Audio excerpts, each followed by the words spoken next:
This is Conspit Aries Apex, an 8 Newton meter wheelbase and the final piece of Apex lineup. Alongside it, we'll also take an in-depth look into the USB pass-through and the new quick release. Based on the name, you would think Apex represents Conspit's flagship products, but it's actually premium or high-end stuff at an affordable price range. So far we have seen the 310 Apex wheel and the CPP Apex pedals. This completes the trifecta and the bundle, which we will talk about in the later part of the video. This is an engineering sample, so don't judge it too harshly on its appearance. Fit and finish will be better on the production versions. And just... what's that? Is that a piece of paper? Okay. For the love of God, talk about Racesims. Racesims is the place to buy sim racing equipment, whether be it peripherals, accessories, or the rig itself. Eh? Eh? Alright, what else? Well, if you need more than sim racing, you contact Thambu. He's a real-life race engineer, tuner, and telemetry specialist with over 14 years of experience and will help you transition from sim to real-life motorsports. Racesims essentially is an extension of Arca Motorsports, so whatever is being taught and applied in driving training program is taken directly from the experience gathered.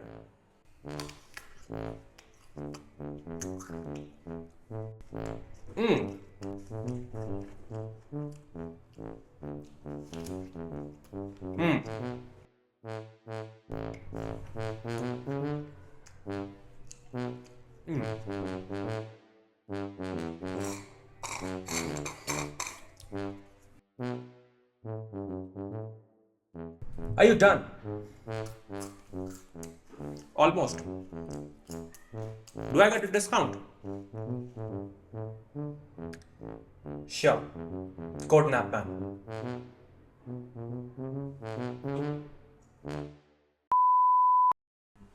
There's no wires in the front, so most of the stuff has to be in the back. The back panel definitely seems lighter. Is the PCB not attached to it? Huh. It's not. Sweet. In Aries and Aries Platinum, the PCB is attached to the back panel, so this is nice. I have been asked not to remove the PCB from its place as this base has an off-axis magnetic encoder, and removing it would require a recalibration which won't be possible without sending the base back to the team, so I'll be leaving it alone. The motor's phase wires are directly soldered here. If you have seen the teardown of Aries Platinum, you'll remember that it had spade connectors. This one doesn't. But unless you constantly need to open up the base and remove phase wires, I don't see a reason not to eliminate it. That is your brake resistor, but the one thing which stumped me was slip ring. After asking with a friend of mine and the team, I got to know that the slip ring is in there with the encoder, hence the long wire. Then you have the power button, input, USB-C for connecting peripherals, and a USB to connect the base to the PC. Also space for ESP32. Wink wink nudge nudge. Also look at the size of this motor, it's really tiny. 80 millimeters, that's what, about roughly 3 inches? Now the front.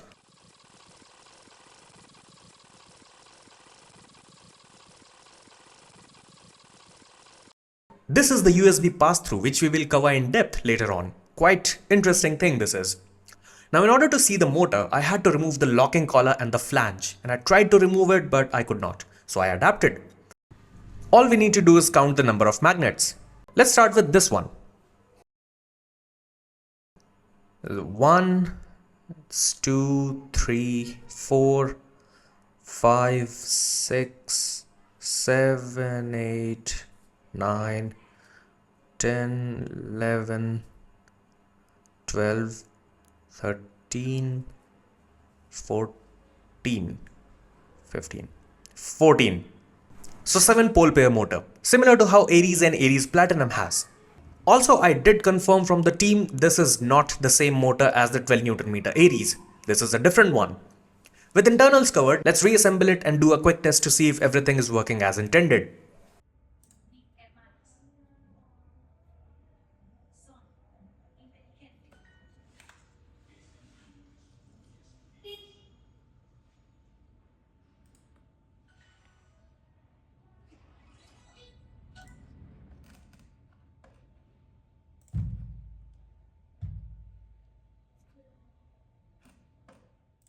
Now on to the quick release. This is called the CDR quick release, which is your standard NRG style. And this is the engineering sample. I've been using this one for about 2 months now, and while it worked great, it made a loud clank when attaching the steering wheel. This production version makes slightly less noise.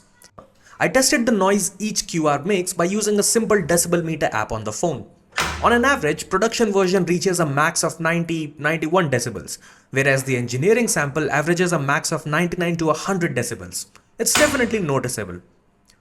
The force required to push the wheel to attach is also comparatively less. It's not something that most people will notice or something which will impact someone's experience in any way, but as a consumer, as a person who cares about tiny details, this really made me happy. You may also notice that the wheel side of CDR quick release has purple accent, whereas CDP has golden. I don't know the exact reason behind this, but I'm guessing it has something to do with product hierarchy. Similar to how CPP Evo is more expensive, has different faceplates and golden accents, whereas CPP Lite is cheaper, has different faceplates and purple accents. Heck, CDP costs more than CDR, so it could very well be that. But again, I do not know for sure, it's all just speculation. Either way, I like both of these, but my go-to will remain CDP. Between the two, I haven't felt any noticeable differences when it comes to force feedback, but it is CDP which helps the frequencies feel a tad bit more alive. Also, there's this 50 to 70mm PCD adapter. Once again, classic Conspit with great finish and build. It weighs 55 grams and works with both CDP and CDR quick release. I've been using it to play RBR and BeamNG without a hub, and I gotta say, it is one of the best experiences I've ever had. My go-to hub for rally has been Poconi Rally Hub, but no hub feels really amazing. Now on to the pass-through. It sits between the base and the quick release. Conspit says that the output is 5 volts 1.5 amps with data transfer rate of 480 Mbps. Really great numbers and far more than what most wheels would require. Despite that, I did some independent testing to see what is the maximum it can output. And for that, I used this RDHT35. It is an electronic USB load tester. I used it to test how much current the port can supply while maintaining a stable voltage. But something weird happened as soon as I plugged it in. The voltage showed 4.9. I checked the current and it was pulling 0.5 amps. It did not make much sense. I increased it to 1 amp and the voltage dropped to 4.8. Upon increasing the current to claimed figure of 1.5, the voltage dropped to 4.7. To get a stable 5 volt, I had to drop the current all the way to 0.33 amps. I found this behavior extremely odd, so just to be sure, I checked the other pass-through which was attached on the 12 Newton meter Aries. At 0.34 amps, it showed 5.2 volts, so I bumped it up to 1.5 amps to see the voltage. Behold, claimed figure achieved. Behold again, 7.5 watts. I swapped the pass-through, but the Aries Apex still wasn't able to provide a stable voltage. I knew the pass-through wasn't bad, so I told Conspit about this, and they said it's due to a smaller size slip ring, which results in a voltage difference between its two ends. The theoretical value is 1.5 amps, but the Aries 12's slip ring has a higher, larger volume, providing a greater margin of safety. General USB devices can typically operate normally even at 4.8 volts, said Steven. I connected my PE Rally hub and turned up the brightness to max, and also the 300 GT with everything maxed out. It worked just fine. We got the claimed figure, but I wanted to see how much current the port can output before the voltage starts to drop. For science purposes. Let's increase the current to 1.65 amps. And 5 volts. Let's do 1.75.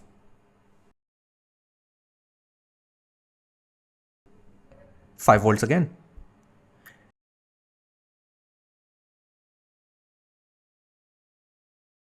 Now 1.85.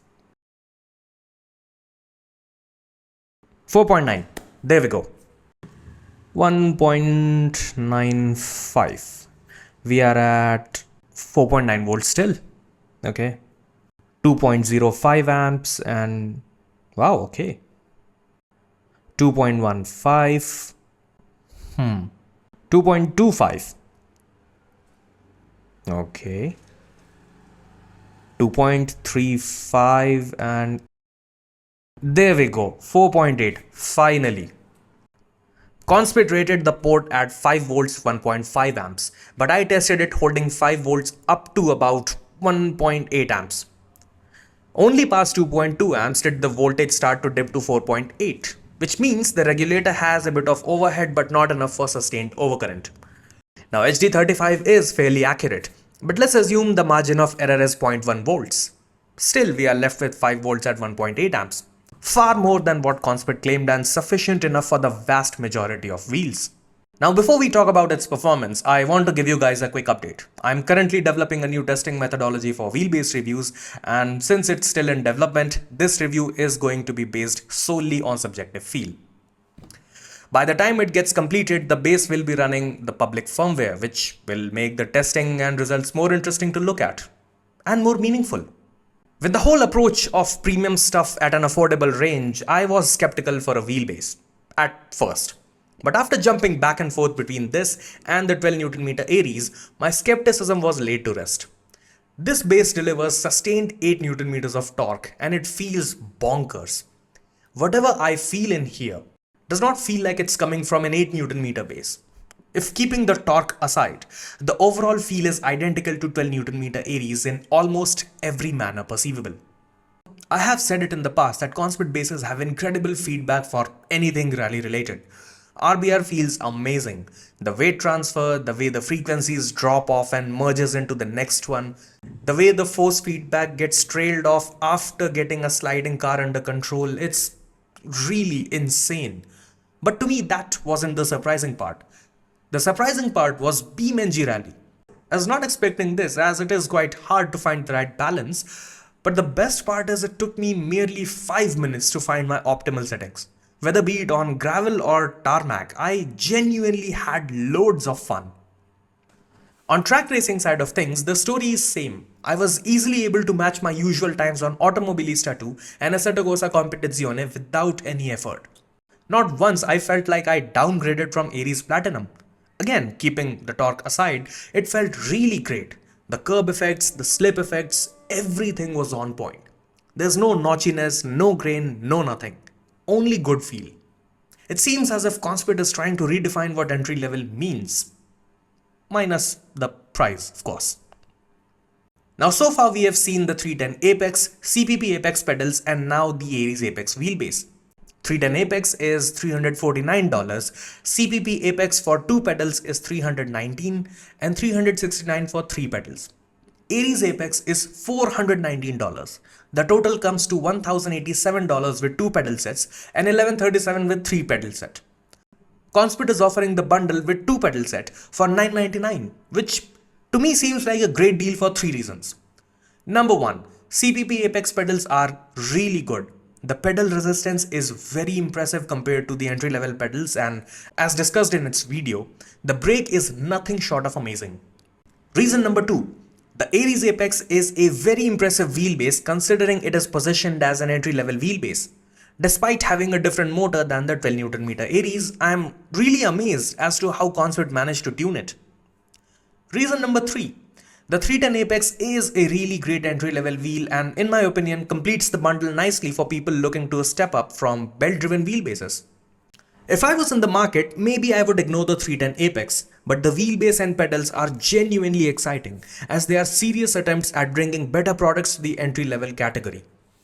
On software side of things, not much has changed in Conspit Link since I reviewed the Aries Platinum.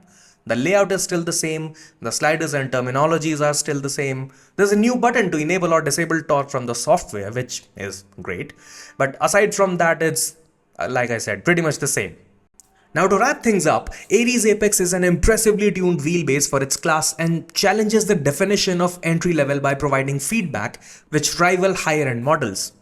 The wheelbase does not just feel strong, it provides excellent feedback. Especially for Racesims, which apparently is now a Conspit strength. Driving it alongside the 12 Nm Aries, it holds its own remarkably well. If you're stepping up from belt-driven wheels or entry-level gear, this is a serious contender. While I'm still building my testing methodology, one thing is clear. Conspit is redefining what entry-level means, without cutting many corners. And I like that. That's been it. I've been the Nap Man, and may the downforce be with you.